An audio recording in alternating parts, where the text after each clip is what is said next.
በስመ አብ ወወልድ ወመንፈስ ቅዱስ አሐዱ አምላክ አሜን። የተወደዳችሁ ኦርቶዶክሳውያን እንደምን ከርማችኋል? አምላካችን እግዚአብሔር ስሙ የተመሰገነ ይሁን። እንዲሁም እናታችን እመቤታችን ቅድስት ድንግል ማርያም ስሟ የተመሰገነ ይሁን። ያው እንደተለመደው የዕለቱን ስንክሳር የምንነጋገር ይሆናል። እንግዲህ ከዛ በፊት ግን ሁላችሁም ቅን የሆናችሁ ክርስቲያኖች ላይክ ሰብስክራይብ እና ፎሎ ላይክ እና ሰብስክራይብ ታደርጉኝ ዘንድ በአምላካችን በእግዚአብሔር ስም እጠይቃችኋለሁ። እንግዲህ የዕለቱን ስንክሳር ስንመለከት እንግዲህ ያው የመልአኩ የቅዱስ ገብርኤል ወርሃዊ በዓል ነው። እንዲሁም ደግሞ የአባ ይስሐቅ የሚታሰቡበት ዕለት ነው። ከዛ ውጪ ደግሞ የአቡነ አብይ እግዚእ ዘተንቤን የሚታሰቡበት ዕለት ነው ማለት ነው። እንግዲህ እግዚአብሔር እንደፈቀደና እንደወደደ መጠን የእነሱን ታሪክ በአጭሩ የምናይ ይሆናል። እንግዲህ እግዚአብሔር እንዲገልጥልን እና እንዲረዳን የእሱ መልካም ፈቃድ ይሆንልን። እንግዲህ የመጀመሪያው የአቡነ አብየ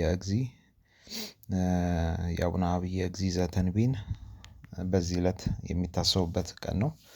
በኢትዮጵያ ኦርቶዶክስ ተዋሕዶ ቤተክርስቲያን ስንክሳር መሰረት አቡነ አብየ እግዚእ ታላቅ ጻድቅ ተአምረኛ እና እንደውም የመነኮሳዊ አባት ናቸው።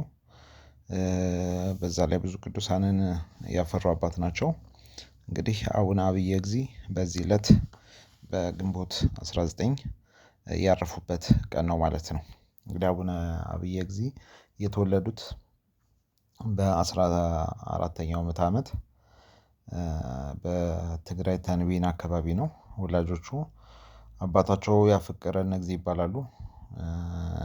ጌታ የወደደን እንደማለት ነው። እናታቸው ደግሞ ጼርሐ ቅድሳት የቅዱሳት ብርሃን እንደማለት ነው። እናትና አባቶቻቸው እንግዲህ እነዚህ ናቸው። ከልጅነታቸው ጀምሮ በጸሎት በመንፈሳዊ ሕይወት የተሞላ ነበረ። ሌሊት በሙሉ በወንዝ ውስጥ በጸሎት ያሳልፉ ነበር። በወጣትነታቸው የአዲስ ኪዳን እና ብሉይ ኪዳንን በደንብ ተምረዋል ማለት ነው። በዛን ጊዜ በነበሩት በአቡነ ሰላማ እጅ እንግዲህ ተጠምቀዋል። ከዛ በኋላም እንግዲህ የቤተክርስቲያንን ስርዓት መሰረት ድቁናቸውን ሁሉ ነገር ተምረው በመጨረሻም የመነኮስነት ተጋድላቸውን ጀምረው ነበር ማለት ነው። እንግዲህ በአንዳንድ ምንጮች በሰባቱ መነኮሳት አንዱ ናቸው ይባላሉ። እንግዲህ መንፈሳዊ አባታቸውም ደግሞ አባ ዘርዓ ሚካኤል ናቸው ይባላል። በአባ መድኃኒነ እግዚእ በእሳቸውም ስርም ደግሞ በደብረ ቤንኩል መንፈሳዊ ትምህርት እንደተማሩ በዋልድባ ገዳም ውስጥም ጠንካራ በጾም ጸሎት የኖሩ በ40 ቀናት ውስጥም አንድ ቅጠልን ብቻ እየበሉ በብዙ ጸሎትና በብዙ ትጋት የኖሩ አባታችን ናቸው ማለት ነው። እንግዲህ ብዙ ተአምራትን ደግሞ አድርገዋል። በደመና መጓዝ በከፍተኛ መንፈሳዊ ደረጃ ምክንያት በደመና እንግዲህ ከአንድ ቦታ ወደ አንድ ቦታ ይሄዱ ነበር። ከኢየሩሳሌም ወደ ቅዱሱ መቃብር፣ ከሮም ወደ ጴጥሮስ መቃብር፣ ወደ ሮም የቅዱስ ጴጥሮስ መቃብር፣ ወደ ግብጽ ሚጥማቅ ተራራ ደብረ ምጥማቅ ተራራ እንግዲህ በዛ የተአምራትን እያደረጉ እንግዲህ ሲጓዙ እናያቸዋለን። ከዛ ውጪ ሙታንን አስነስተዋል። በሽተኞችን እንግዲህ ብዙ ሕሙማን ፈውሰዋል። እንግዲህ ብዙ ተአምራትን አድርገዋል ማለት ነው። እንግዲህ በገዳምም አገልግሎታቸው ወደ ትውልድ ቦታቸው ተንቤን ተመልሰው ታላቅ ገዳም መስርተዋል። ይህ ገዳም እስከዛሬ ድረስ ይታወቃል። ብዙ መነኮሳትን በዛ ውስጥ እንግዲህ እንዲመነኩሱ አድርጓል። ስለዚህም የብዙ ቅዱሳን አባት በመባል የሚታወቁ ናቸው ማለት ነው። የአገልግሎት ስፍራም በትግራይ እስከ ደንቢያ ድረስ ብዙ አገልግሎትን ያደረጉ አባት ናቸው ማለት ነው። እንግዲህ ብዙ የጾም የጸሎት ተሰጥኦ የነበራቸው አባታችን ናቸው። ብዙ መነኮሳትንም ያፈሩ አባት ናቸው። ብዙ ታምራትንም ብዙ ገድላትንም ያደረጉ አባት ናቸው ማለት ነው። እንግዲህ በረከታቸው አምላካችን መድኃኒታችን ኢየሱስ ክርስቶስ በሰጣቸው ቃል ኪዳን መሰረት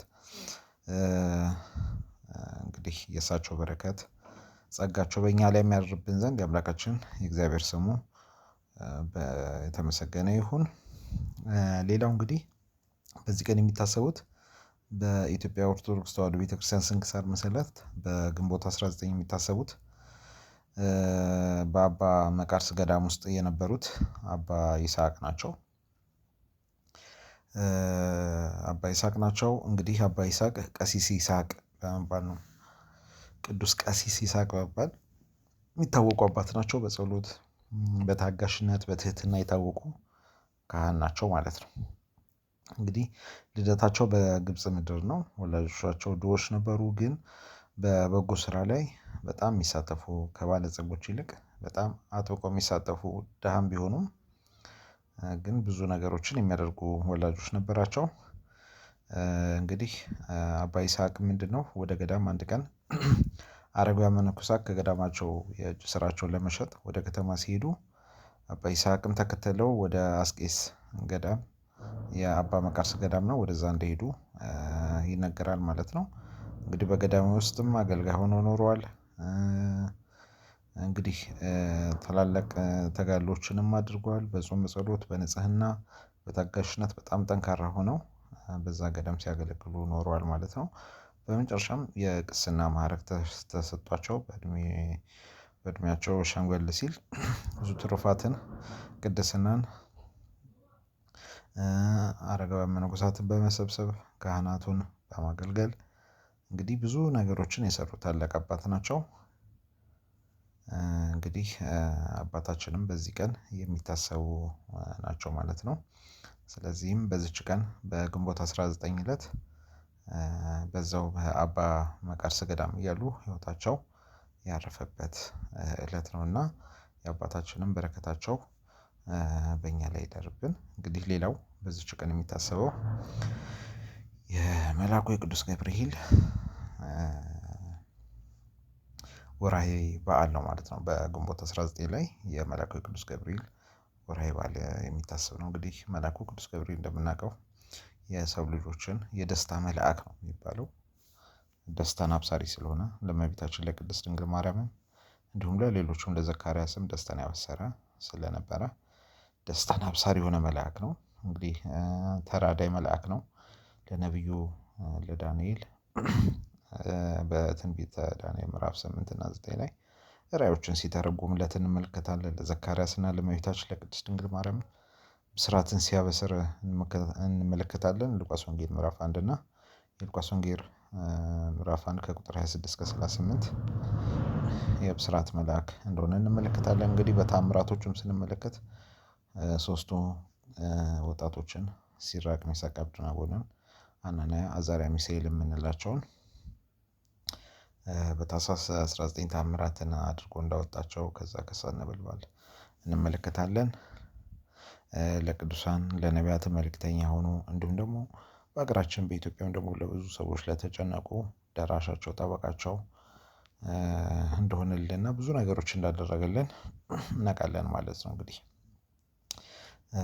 እንግዲህ መልአኩ ቅዱስ ገብርኤል ግንቦት 19 ላይ ዛሬ ያው እንግዲህ ወርሃዊ በዓሉ ነው። ከዛ ውጪ እንግዲህ ብዙ ዋና ዋና በዓላቶች የሚከበርባቸው ጊዜያቶች ይኖራሉ። እንደ ታህሳስ 19 በሀገራችን በሐዋሳ ገብርኤል በቁልቢ ገብርኤል በተለያዩ ቦታዎች ላይ ታላቅ ድምቀት የሚከበር መልአክ ነው ማለት ነው። እንግዲህ መልአኩም ተራዳይነቱ በእኛ በልጆቹ ላይ አይለየን።